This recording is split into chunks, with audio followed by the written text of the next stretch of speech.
ಮಹಾಶಿವರಾತ್ರಿ ಹಿನ್ನೆಲೆ ಮಂಡ್ಯ ನಗರದಲ್ಲಿ 21 ಅಡಿ ಎತ್ತರದ ಶಿವಲಿಂಗವನ್ನ ಭವ್ಯವಾಗಿ ಪ್ರತಿಷ್ಠಾಪಿಸಲಾಗಿದೆ.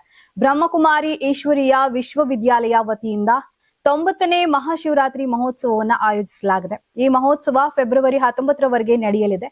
ಪ್ರತಿದಿನ ಬೆಳಗ್ಗೆ 8 ಗಂಟೆಯಿಂದ ರಾತ್ರಿ 9 ಗಂಟೆಯವರೆಗೆ ಭಕ್ತರು ಶಿವಲಿಂಗಕ್ಕೆ ದರ್ಶನಕ್ಕೆ ಅವಕಾಶ ಕಲ್ಪಿಸಲಾಗಿದೆ. ಕಾರ್ಯಕ್ರಮವನ್ನ ಮಂಡ್ಯ ನಗರದ ಒಳಾಂಗಣ ಕ್ರೀಡಾಂಗಣದಲ್ಲಿ ಆಯೋಜಿಸಲಾಗಿದೆ. ಮಹಾಶಿವರಾತ್ರಿಯ ಅಂಗವಾಗಿ ಭಕ್ತರಲ್ಲಿ ಆಧ್ಯಾತ್ಮಿಕತೆ ಭಾವನೆ ಮೂಡಿಸುವ ಉದ್ದೇಶದಿಂದ 21 ಅಡಿ ಎತ್ತರದ ಶಿವಲಿಂಗದೊಂದಿಗೆ ಬುಲ್ಬುಲಯ್ಯ, ಸ್ವರ್ಗದ ಮಾದರಿ, ಮೈಂಡ್ ಸ್ಪಾ, ಉದ್ಭವಲಿಂಗ ಮತ್ತು ಸಹಸ್ರಲಿಂಗಗಳ ಪ್ರತಿಷ್ಠಾಪನೆ ಮಾಡಲಾಗಿದೆ. ಈಗಾಗಲೇ ನೂರಾರು ಭಕ್ತರು 21 ಅಡಿ ಎತ್ತರದ ಶಿವಲಿಂಗನ ದರ್ಶನ ಪಡೆದಿದ್ದಾರೆ.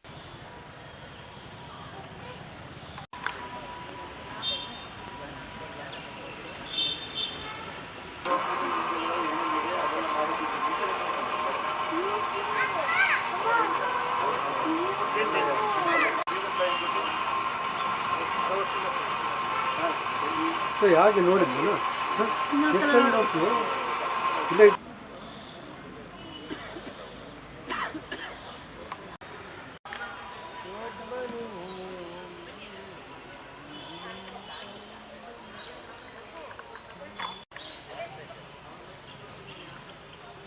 ಯಾರಾಗ್ತಾರೆ ಎಂಎಲ್ಎ ಅಭ್ಯರ್ಥಿ 2028 ಶೀಘ್ರದಲ್ಲೇ. ಪ್ರತಿದಿನ ಒಂದೊಂದು ಕ್ಷೇತ್ರದ ಟಿಕೆಟ್ ಆಕಾಂಕ್ಷಿಗಳ ಸಂಪೂರ್ಣ ಮಾಹಿತಿ ಪೊಲಿಟಿಕಲ್ ಜರ್ನಲಿಸ್ಟ್ ಕೆಎಂ ಶಿವಕುಮಾರ್ ಅವರಿಂದ. ಕರ್ನಾಟಕದ ನಂಬರ್ 1 ಡಿಜಿಟಲ್ ಮೀಡಿಯಾ ನಿಮ್ಮ ನೆಚ್ಚಿನ ಕರ್ನಾಟಕ ಟಿವಿಯಲ್ಲಿ ಮಾತ್ರ.